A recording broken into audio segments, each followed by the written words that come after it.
You ask Tiger to solve. This deals with linear equations with one unknown. The final result is b equals 5/4. Let's solve it step by step. Simplify the expression. Simplify the arithmetic. Group all constants on the right side of the equation. Add 5 to both sides.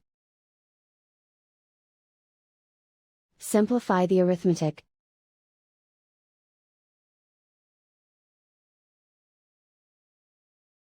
Isolate the b. Divide both sides by 4. Simplify the fraction. And so the final result is b equals 5/4.